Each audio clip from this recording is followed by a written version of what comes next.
Some of you have had loved ones that passed away. Some of you had really hard experiences.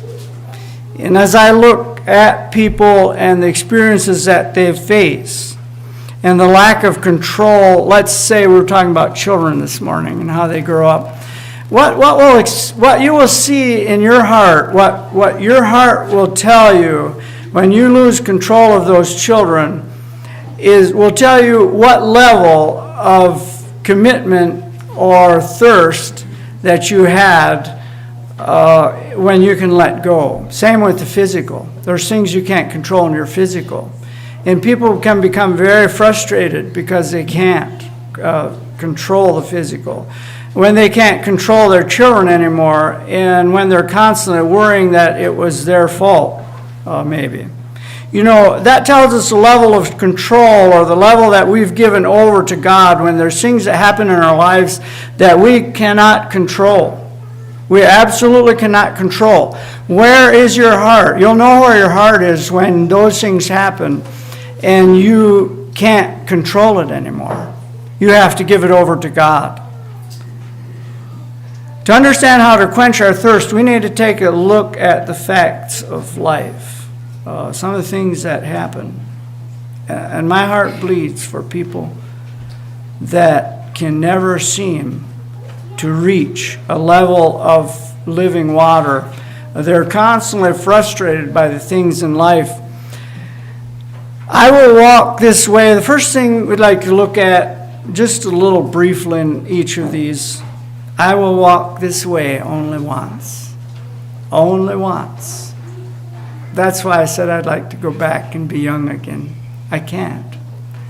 And I wonder if I could start over. First of all, I told Rose I would have a completely different vocation. I would never farm. I did that for a living. But I would like to try something completely different. But that's how it is, you know. We just can't go do it over. And I wonder also, would I have a greater level of commitment? Some of the things that frustrated me so much, would they still frustrate me? I don't know. We'd probably make the same mistakes. But you know, as we live today, we can only walk this way once. And number two, most of life is not made up of physical, tangible things that satisfy us. Most of life is not made up of the things that we can grab a hold of. And yet we do. We have to work for a living. We have to try to get rich, okay? Basically is what we try to do. We all end up with about the same amount in the end. But you know, we try to make, at my age, it's not worth investing 50 or 100,000 because it'd take me 15 years to gain it back, and I'll probably be dead by then. So you look at it a little different perspective. It's just not worth it to invest that much money to get it back. In fact, we have an orchard, and that's kind of ironical too, because I have quite a bit of money into that, and I'll never get it back. I know that. Unless I really raise a lot of apples. I told Rose when I drove past that cranberry place, I said, you know, all they have to do is go out and pick their cranberries. Aren't they lucky? And that's what I thought about the apple growers. But you know, I had mice, I had deer, I had blight, I had you name it. It was there. And I found out you just don't go out and pick apples. So I imagine that's in anything in life that happens. It's just not that easy. So life is not made up of tangible things that will satisfy us. It's not there. It absolutely is not there. One of the things I totally regret is our family reunions. I was up here farming, and I didn't think family reunions or people from Ohio, you know, everybody got together. And we couldn't get away. We had to hire somebody. And I thought those family reunions would go on forever, but they didn't. They stopped. They're gone. And I guess we just missed out. Plain what happened. We might have gone on occasion or two. Probably was partly my fault because, well, we won't go into that. But you know, things will pass away. The things will pass away, but maybe relationships, friendships, your relationship with your children, the relationship in the congregation, the community. That won't, things that, how much you read the Word of God, things like that. It's not made up of physical, tangible things. And then another thing is time. There's nothing we can do to stop time, nothing. Time goes on.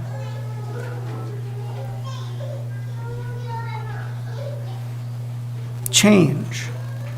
And that's where my heart bleeds for people. Some things are going to happen to you that will change your life forever. It'll change your life forever, and it'll never be the same.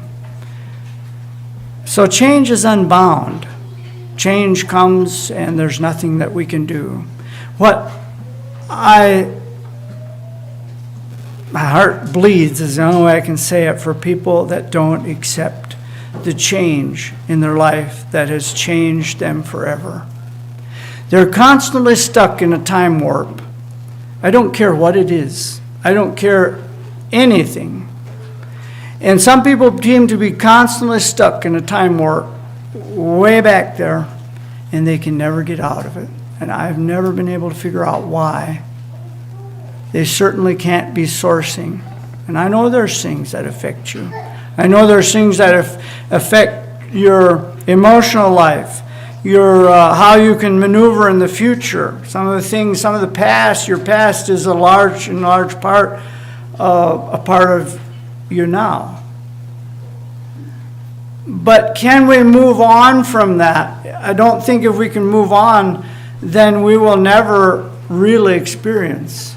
We'll be like the prospector and his donkey. All day I faced the barren waste without a taste of water. Cool, clear water. Old Dan and I are throats burned dry and souls that cry for water. Is that where we are this morning? Is that where we want to be? Dreams is another thing. Life is made up of dreams, and yet to live a dream is not realistic. I'm waiting for ships that never came in. Is that where we're at? We can't live on dreams. Sometimes if our dream comes true, our dream isn't like we imagined it anyways. Is there something constantly in your life that's bugging you that you would like to overcome? As far as get it out of the way. Maybe there's a purpose for that it's there. Can we move past that thing and leave it there and move past that? It might just be a dream that we're looking at, not realistic.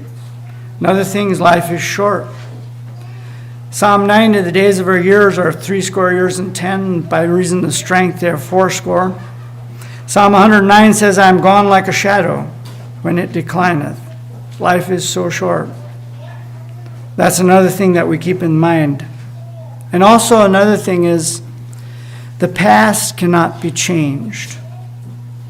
Absolutely cannot be changed. So that's why we need to move on. The present is so important. If we don't learn to enjoy today, we will never enjoy tomorrow. We won't. If we don't enjoy today. So many of us are so busy looking for a better tomorrow that we miss where we're living.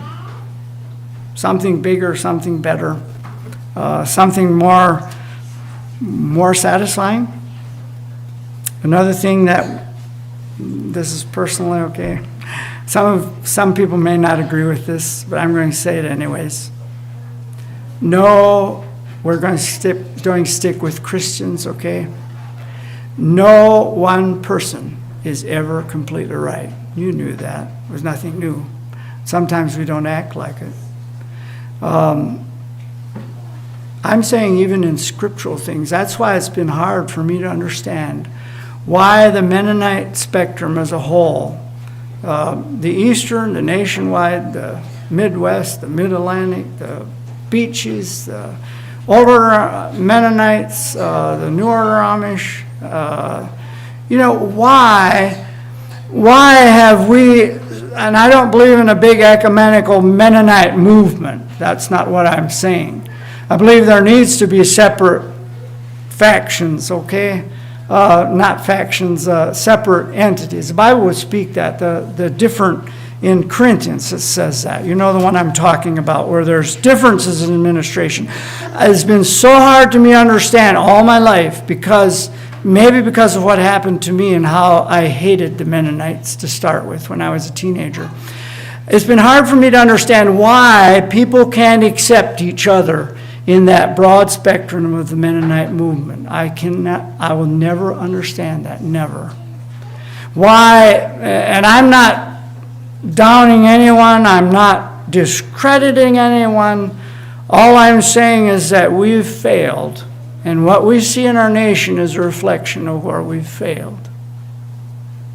There's no question in my mind that we've failed. History will not be kind to us if the world stands that long. For many years, we've talked of the Russian Mennonites. How are we going to view the American Mennonites? I wonder. In the light of history, how they're going to view it. We all have our opinion of how they're going to view our nation and some of the people that are in positions of power. We all know how we view that. And I just wonder how they're going to view us.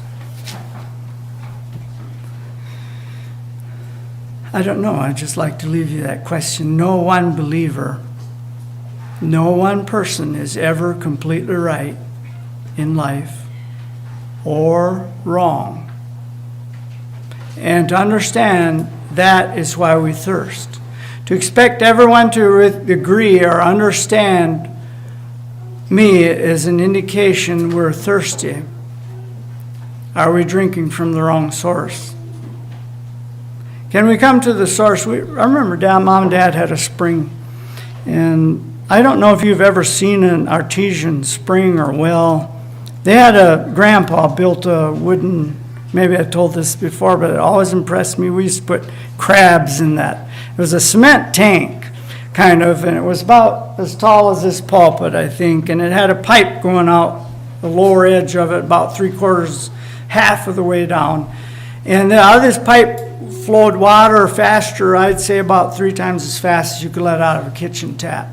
And it would flow, and it was cold. In the summer, we would go down there and we'd put our hands under there, and our hands would get so cold that we couldn't stand it, and we'd pull them out. But we'd put crabs in there, in the water, and we couldn't see how they lived down in there, but it was crystal clear in this cement tank. He used a ram, I think, to pump it up to cool the milk and things like that. But that water was really cold, and it was constantly flowing. It was a fresh supply. And if that's what Christ was referring to, coming out refreshing on a hot day in a thirsty land, is that what we're like? Is that what we're like to the people around us, to the people we come in contact with? There's nothing like that, nothing like a cool spring. That's what you'd call living water. We don't all have access to a spring like that, but we have access to living water. Life can become a barren experience simply because we're sourcing wrong. Is it possible we get things backwards? Is your life good because good things are happening to you? Or is your life good because the things that happen to you, no matter what happens, God is in it? That makes all the difference in the world.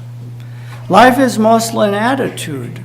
Life is mostly an attitude. Is our thirst being quenched by the right source? Even the desert, even though the deserts surround us and mirages are captivating many, have we captured the true source of water? Life is a rewarding experience. In John 6:35, he that believeth on me shall never thirst. And then you have that John 7:38 again, out of his belly shall flow rivers of living water. Psalm 42, my soul thirsteth for the living God. Ho, everyone that thirsteth, in Isaiah, come to the water. I'm not sure quite, I can't quote that, but it's about money buying, let's turn to that. won't try to stumble through it. Isaiah 55. Ho, everyone that thirsteth, come ye to the waters, and he that hath no money, come ye buy and eat. Yea, come buy and wine and milk without money and without price. Wherefore do you spend money for that which is not bread, and your labor for that which satisfies? How much would love cost if these companies could bottle it? How much would you pay for love? For your companion? If the more you'd buy, the more you love. Wouldn't that be sad? It doesn't cost us a thing, does it? And yet we take so many people for granted, the people that we know and love. And then we know so many scriptures that sometimes I think we take this living water for granted. We think it's somewhere in the future, somewhere when we get to heaven. It's really not. It can be in this life. It starts in this life. And I know we can have all kinds of arguments for that it's not really in this life, but it is. I believe Christ is talking in a literal way here for the Christian, and we lose sight of that.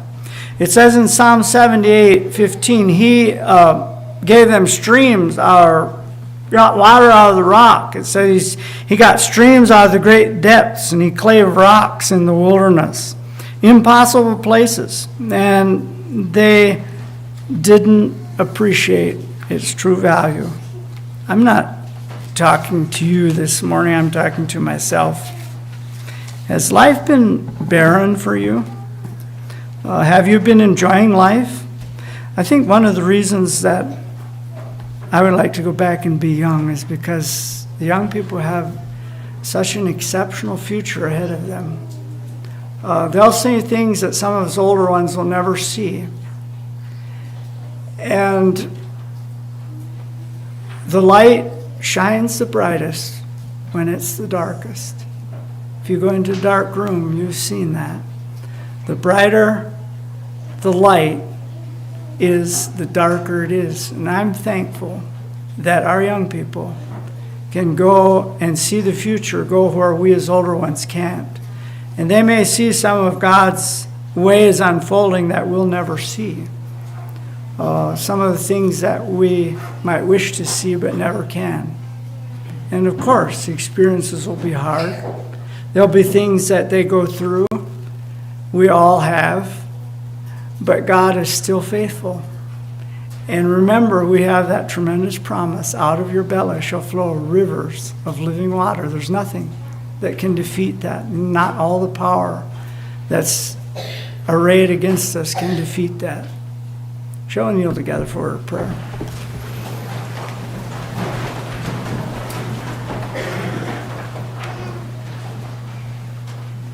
Oh Lord, we come to you this morning. We thank you for your goodness to us. We thank you for the light. We thank you for the living water. And we thank you for the streams of living water that you can make us be fruitful in the desert. And help us, Lord, to remember that there's nothing so great that can cause us to be in the slough of despond, but that we can be cheerful, that we can be happy,